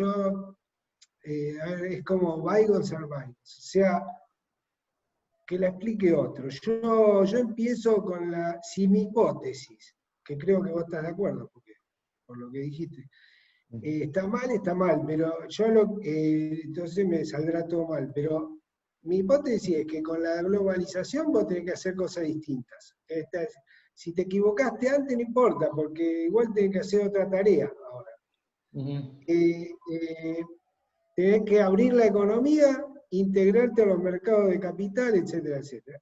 Para mí, Argentina tuvo dos momentos excepcionalmente buenos para salir de esto del votante medio y todas esas cosas que yo decía, y las dos las desperdició de una manera patética. Entonces no es que estamos hablando de un país que se quedó sin alternativa, qué sé yo, ¿viste? Y entonces creció poco. No, pará, te dije que creciste 0.9 por año durante 50 años, más, 70. Entonces uno dice, che, pero no podía haber sido, por ejemplo, 2,5. 2. Que ya sería, siendo un país que tiene que hacer la convergencia y todo lo que sabemos, tampoco te estoy diciendo que es la maravilla. Pero esto es muy malo. Entonces yo más bien no estoy discutiendo de si nos podía ir como nos fue hasta los 30, sino que simplemente digo, ¿cómo hago para subir esta tasa de crecimiento? Una hipótesis es que vos tenés muchos problemas distributivos para generar empleo, etcétera, etcétera.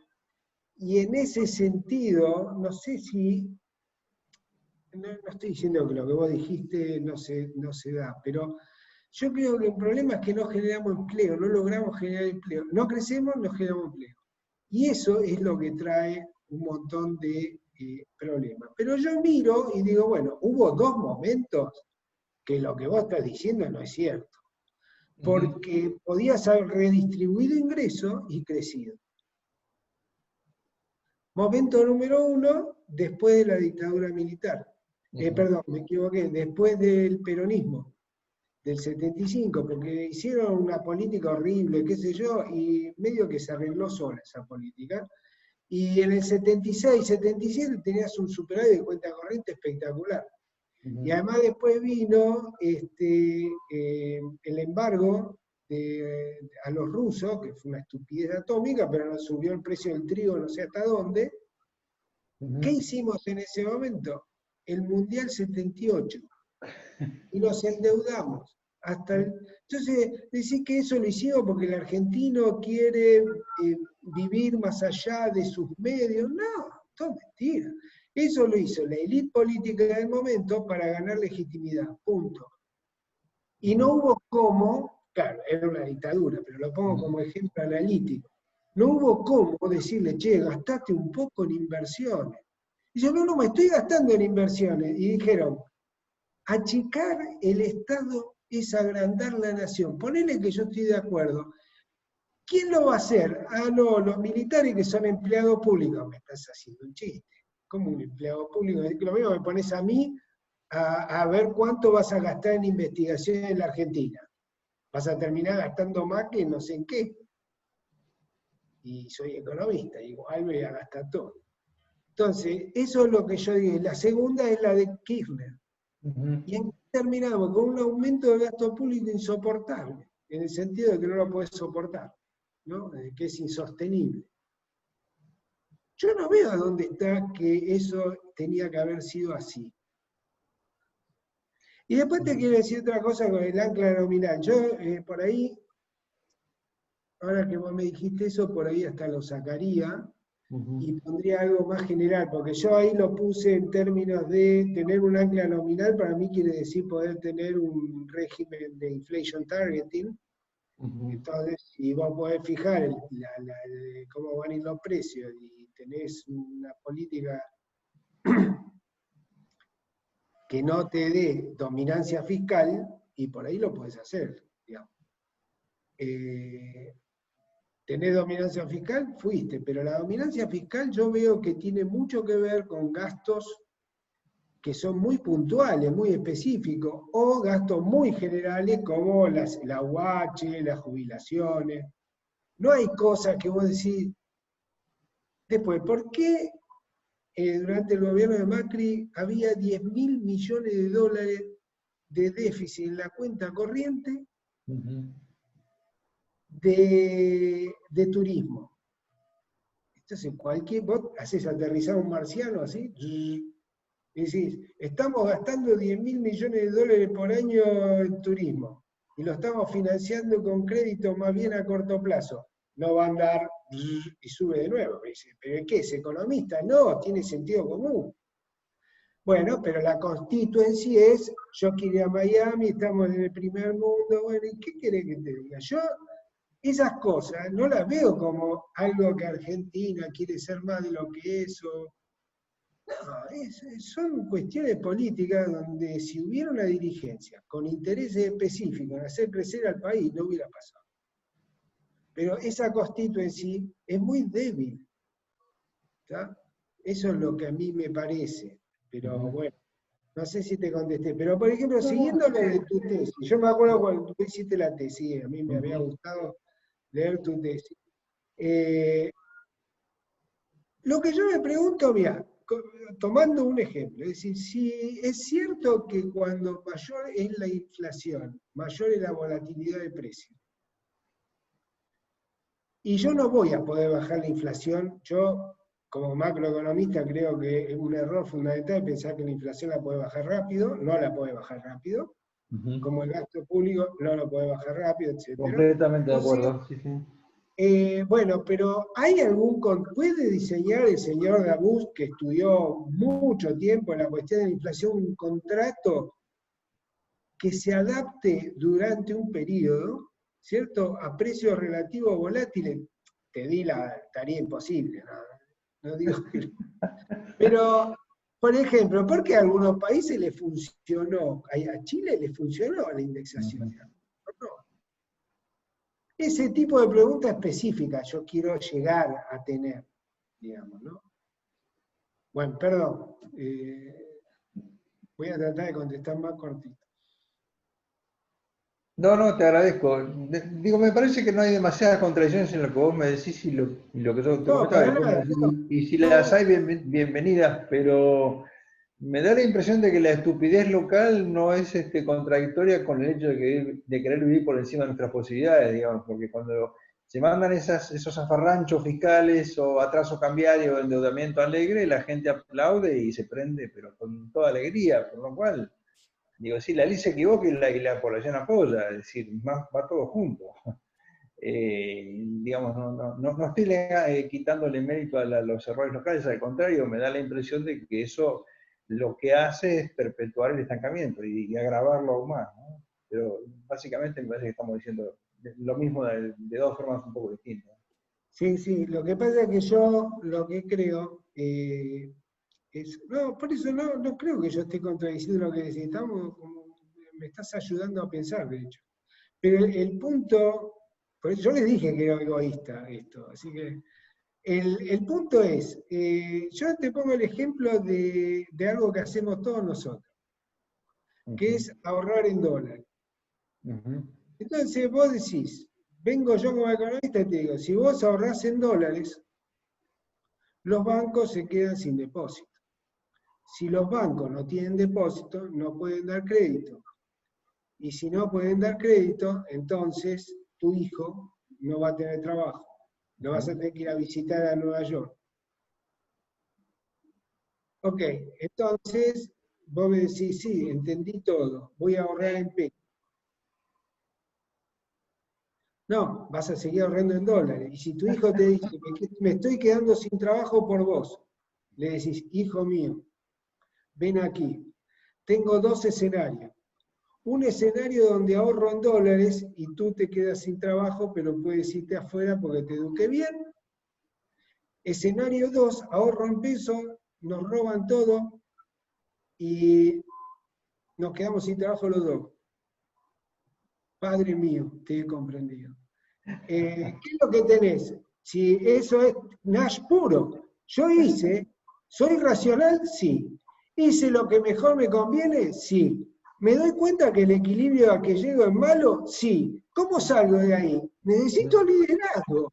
Necesito que mucha gente, ¿cierto?, empiece a invertir y me empieza a faltarle plata acá adentro, entonces diga, no, vamos a diseñar un contrato para que me pueda prestar porque, ¿sabes?, necesito plata. Eso es lo que yo digo. Entonces necesitamos salir de un equilibrio de lo malo e ir a uno bueno. Entonces cuando viene un gobierno y te dice, te atrasé el tipo de cambio, ¿así? Sí, podés ir a Miami y por 2 mangos con 50. Buenísimo. La verdad que a mí me gustaría usar la plata para hacer otra cosa, pero si lo único que hay en Miami, y dale para adelante. Y si, no, no tienes que ir porque esto está mal para el país. Fenómeno, vos no vas, van todo el resto. O sea, Nash puro, todo el tiempo. No es que somos malos, es que las opciones que tenemos son malas, y son malas por la política. Pero mira, me lo creo a morir, voy a morir creyendo esto, pero no me alcanza, tengo que saber mejor todo esto, cómo es. Está bien. Está bien, gracias, José. Sí, te agradezco la explicación. Por Muy favor. lento. ¿Alguien tiene una pregunta? Una pregunta, José, que tiene que Sí. ver con lo que hablaste con Carlos.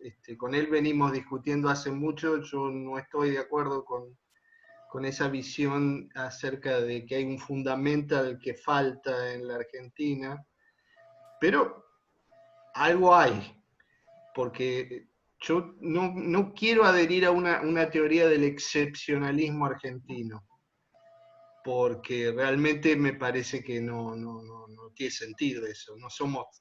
No somos tan grandes para ser excepcionales, ¿no? Pero la cuestión es que me acuerdo que la última vez que viniste hablaste mucho sobre demografía y estabas muy ilusionado con el bono demográfico.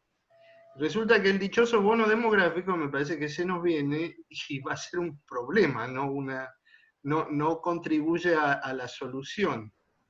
Porque en ese bono demográfico, digamos, mayoritariamente va a estar basado en gente que está en una situación muy distinta que el que tiene que decidir si ahorra en dólares o en pesos.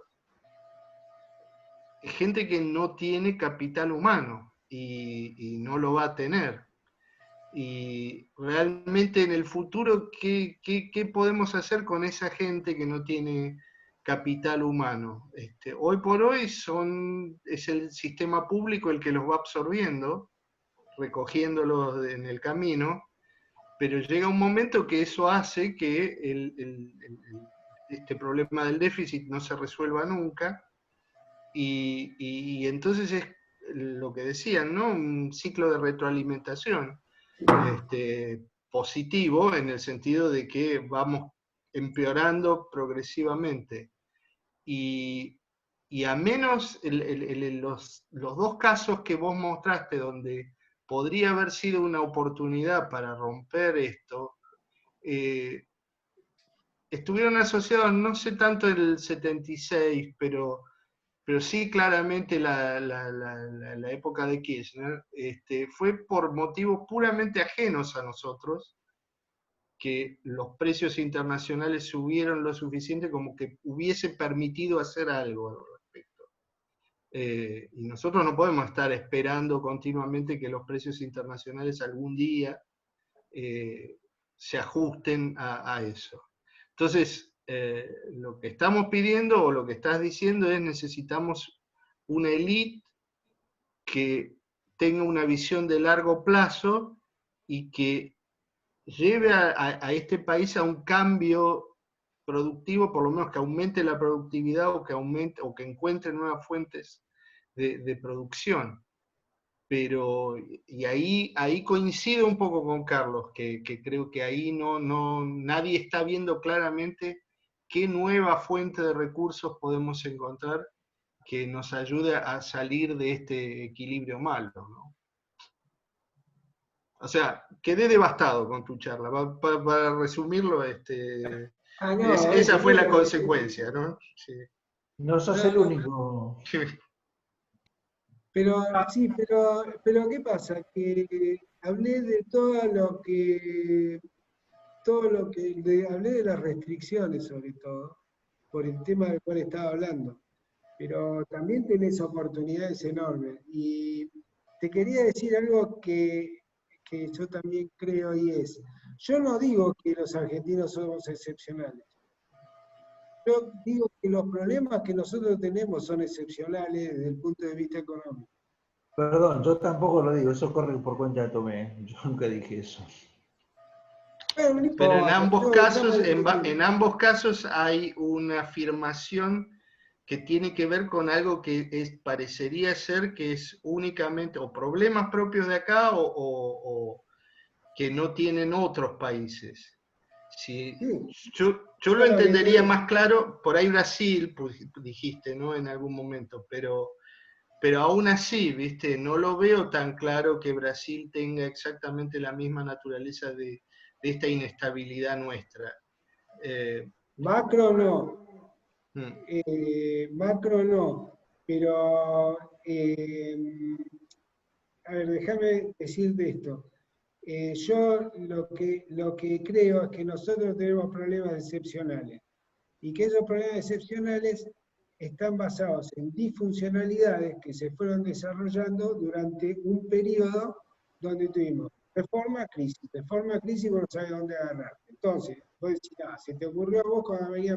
No, mirá, decime un país que haya tenido la tasa de inflación que nosotros tuvimos los últimos 70 años. ¿No hay? Entonces, vos decís, mirá, ellos son iguales. Vos lo mirás, te digo más, ¿querés hacer un experimento de ver si somos distintos? ¿Ustedes lo saben mejor que yo?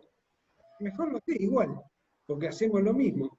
Agarrás un pibe, lo sacás de acá, lo pones en el doctorado en Estados Unidos y el flaco es una bala.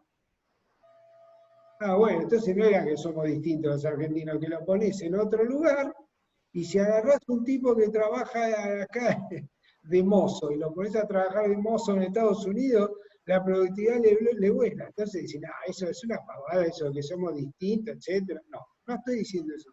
Yo lo que digo es, decime un país que haya tenido el déficit fiscal que nosotros tuvimos durante tantos años seguidos. Decime un país que haya defaulteado su deuda durante tantas veces como nosotros. Entonces no es que es muy difícil hablar de esto, ¿no? Porque uno dice, no, parece que uno estuviera diciendo, no, es un chico. Yo me acuerdo cuando estaban mis hijos en el jardín, las maestras siempre decían, ay, son chicos con mucha polenta, son chicos distintos, y yo a mi mujer le decía por lo bajo, lo que nos está diciendo es, tus hijos son unos hinchas. Qué distinto ni distinto. Esto es lo mismo, yo creo que tenemos problemas diferentes, y yo lo que quiero, hablo como si fuera Samuelson, yo no me agarré un ataque, simplemente les mostré, ¿cierto?, mis reflexiones sobre esos temas. Y la verdad que el problema de esto es buscar un problema que vos puedas pensar. Por eso le decía el ejemplo a Carlos, que él sabe tanto de todo eso. Buenísimo. Ayúdame, te voy a poner con un flaco que sabe de contratos, a ver si pueden diseñar algo. Pero a él no le conviene resolver el problema, ¿eh? Porque así puede seguir eso publicando sobre inflación permanentemente. Sí, es verdad eso. Estoy en otro área ahora, Tomé. ¿En cuál estás? ¿En crecimiento? Ahí fallaste. Secreto de Estado. Está bien, porque en crecimiento no, ¿eh? La segunda cosa que te quería decir es que lo del bono demográfico, esto es una oportunidad. Está ahí. Que vos no la uses es otra cosa. Bueno, sí. Pero digamos, si son... Vos tenés oportunidades, mirá, capital sí, tengo 300.000 millones de dólares en el exterior. Tengo el bono demográfico. Tengo una sociedad dual, pero la parte dual moderna es recontra moderna. Vuelvo otra vez, ahí está el trabajo de las élites, de la circulación de élites internacional, que eso de la globalización no es de antes, no es de Bretton Woods, es de ahora. En esa circulación de élites, ¿cierto? Había un trabajo que no te lo puedo citar porque sinceramente me olvidé dónde lo leí ni nada, pero en un momento que yo estaba trabajando con las instituciones, había leído cuánto ganaban, había un trabajo que había estudiado, cuánto ganaban los migrantes de alto nivel adquisitivo.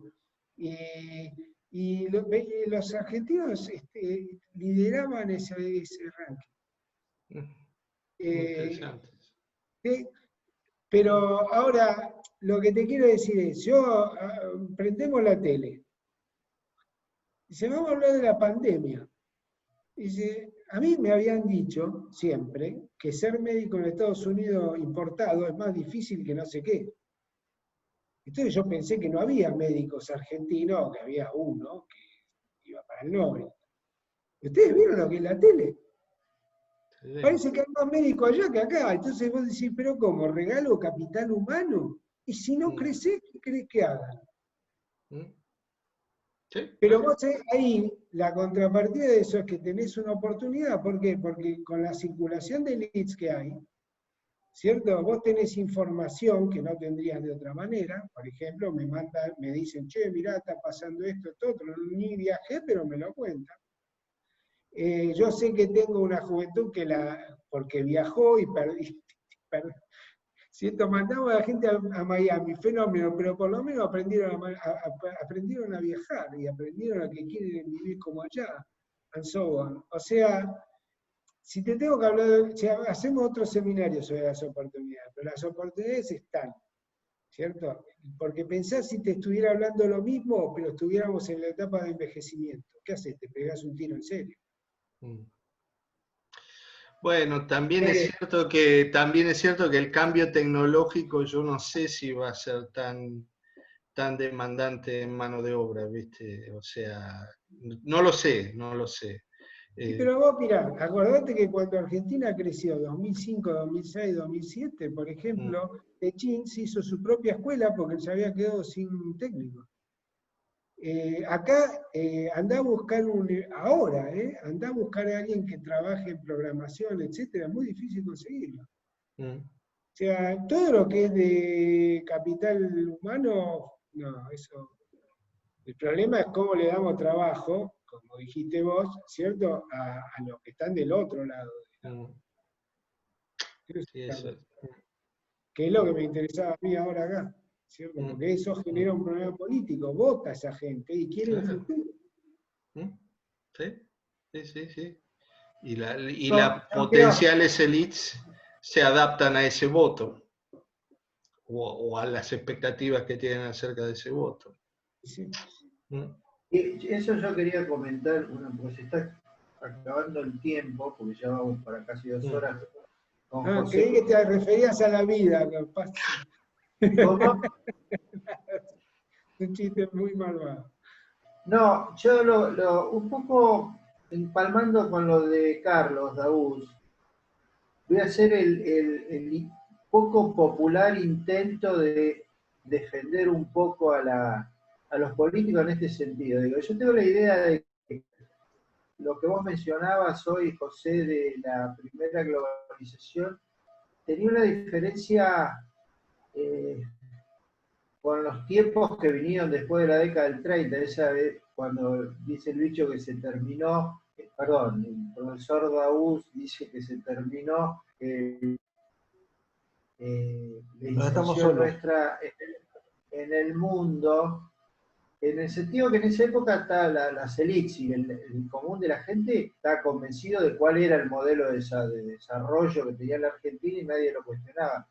Da la sensación que a los políticos se les puso más jorobado cuando empezaron a actuar permanentemente en un conflicto distributivo más fuerte, como ocurrió un poco a partir del 30 y sobre todo a partir de 45 y demás. Y después, como coincido con vos, cuando se terminó el stop and go, vino el go and fail, empezaron a haber crisis que, viste, no se habían terminado los dolores del anterior cuando ya venía la nueva crisis para vastos sectores de la población. Entonces, capaz que no sé si tanto que querían gastar probablemente el resultado era que en el agregado en el momento quería gastar más, pero era como que la sociedad argentina empezó a tener una tasa de descuento del futuro cada vez más alta. Entonces cuando decíamos, mirá, vamos a hacer tal cosa, decían, bueno, buenísimo, pero o el futuro, la descuento de una tasa de cercana a uno, dame hoy. ¿Sabés qué, flaco? No quiero esperar mucho para el futuro, dame hoy lo que quiero. Y esto exacerbó el conflicto. Reconozco que, como vos decís, hubo un punto a mitad de la primera década de este siglo que se podría ver, no sé qué indujo en ese momento para evitar eso, porque estaba todo, tenía los salarios reales más bajos, superávit gemelo, las demandas eran más por conservar los puestos de trabajo que por reivindicaciones salariales, pero tal vez es como que nos agarró ahí no diría la trampa de ingresos medios, pero sino el hecho de no hubo, ahí sí creo que no hubo liderazgo para plantear un proyecto futuro como fue vinculado con la democracia y los derechos humanos de Alfonsín del 83. No hubo nadie que dijo, bueno, vamos para allá. Sí, estoy de acuerdo, pero digamos, ahí yo lo que digo es, a ver, como no lo puedo identificar bien el problema, ¿cierto? Pero te pongo otro ejemplo. Vos decís, la gente dice, dame ya. Ponés dos agentes económicos. Uno con mercados perfectos, completos. Y le decís, ¿qué querés? ¿Que te dé 10 pesos ahora? ¿O que te dé 30 pesos dentro de un año? Porque, lo pongo estúpido el ejemplo para que no usar mucho tiempo, ¿cierto? Pero, o te dé 30 pesos dentro de un año. Y vos podés asegurarte completamente en cualquier mercado de seguro. Siempre vas a elegir el proyecto más rentable. Siempre. Porque puedes adelantar, atrasar el ingreso, hacer lo que quieras, comprarte un seguro. Muy bien. Ahora poné a la misma persona en un mercado pobre, muy pobre, y en una sociedad que no tiene mercado de seguro. Tiene mercados súper imperfectos, y le decís, ¿qué querés? ¿Un peso ahora o 30 pesos dentro de un año? Eso sí, si sale mal el proyecto, el problema es que te ahogás, no es que te va a ir mal, etc. Bueno, entonces, ¿qué pasa? Que a la gente de mayores ingresos no vive en mercados perfectos para asegurarse, pero tiene sustitutos. Y ahí otra vez voy a lo que yo les quiero, no sé transmitirlo bien probablemente, pero lo que quiero es decir, bueno, ¿cómo diseño un mercado de seguros o un seguro de gobierno de forma tal de que la gente más pobre no sea impaciente? Claro. ¿Está? Y que ese seguro sea barato, porque si no, no lo puedo financiar. Entonces pone todas las restricciones. Y después me decís, bueno, la solución es conjunto vacío. Por lo menos traté. Pero si vos agarrás y te dice a la marchanta, hoy asegura, bueno, IFE, ATP, AUH, y decís, ¿qué es lo mejor? No se sabe. Entonces, vos pensás lo siguiente, ¿por qué la gente ahorra en dólares? Mucha gente dice, no, ahorra en dólares porque... No, ahorra en dólares porque le roban la plata. Pero además de eso, la demanda de dólares sube cuando la gente piensa que va a haber una crisis. Y decime una cosa, ¿qué activo que podés comprar fácil, porque los mercados son muy imperfectos, otra vez volvemos a lo mismo, qué activo para asegurarte podés comprar que sea fácil? Líquido y que se correlacione negativamente su valor con las crisis. Hay uno solo, dólar. Entonces, yo me compro los dólares, viene la crisis, ¿sabés qué? No me importa nada porque el dólar vale 2 veces lo que vale siempre porque estaba en crisis. Ah, mirá qué bien. Le voy a decir a la chica que limpia que le conviene comprarse 2 o 3 mil dólares por si la ha hecho. Lo que le pagás se lo come, no tiene ahorro, la tiene que asegurar a alguien. Entonces, ojo, porque cuando nosotros decimos, el argentino no sabe ver el futuro, no, flaco, no es que no tiene paciencia, no tiene guita y no tiene cómo asegurarse. y mirá cuánta gente queda debajo de la línea de pobreza cada vez que tiene una crisis. Entonces yo ese tipo de cosas quiero decir, voy a decir, mira, quiero que este tipo sea paciente. ¿Cómo puedo hacer? Y bueno, diseñale qué sé yo, pero no se lo dé para que valga siempre, solamente cuando hay una crisis. No le des la guita siempre. Y ahora que estamos discutiendo, el IFE para siempre, ¿cierto? Si ponen el IFE para siempre, o lo dicen, bueno, hasta, no, decir, pongo el IFE hasta que la economía pase un tanto por ciento, no sé, tenés que llamar a gente que sabe, yo no sé. Pero me imagino qué tengo que hacer para que el gasto público sea más eficiente. Ahora, si vos vivís del clientelismo, lo mejor que te puede pasar es decir mi partido puso el IFE. Bueno, no sé, traté de darles ejemplo porque no sé si fue muy claro, pero yo quiero, con estas ideas que traté de plantearles, el problema básico que tengo es encontrar cómo investigarlas sin que se me vaya y que sea el mundo y sus alrededores. Lo que vos dijiste de los dirigentes,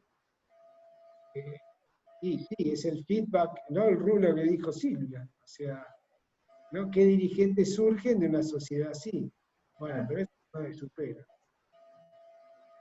Bueno, son las 8, así que, aparte de darte las gracias, como está la decana nuestra, hola Andrea, ahí que viniste a tomar examen, despedilo a José y bueno, nos veremos en el próximo.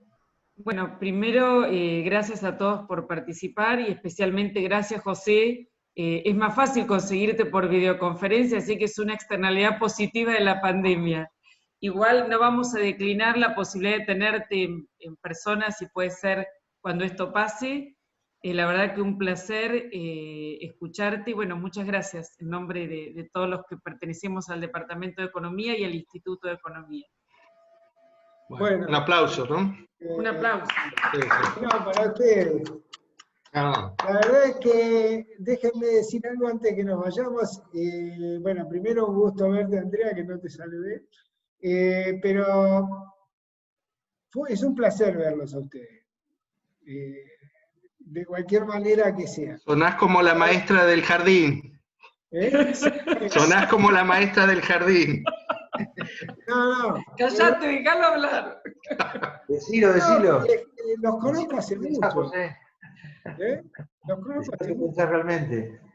Cuando empezó el doctorado en economía, José fue uno de los primeros que vino a dar clases, así que eso para nosotros esto también es parte del trabajo que ustedes hicieron en su momento. Sí, de verdad les digo, no estoy diciendo algo por quedar bien. Bueno, gracias. Gracias. Muchas gracias, José, muchas gracias. Sí, hasta la próxima.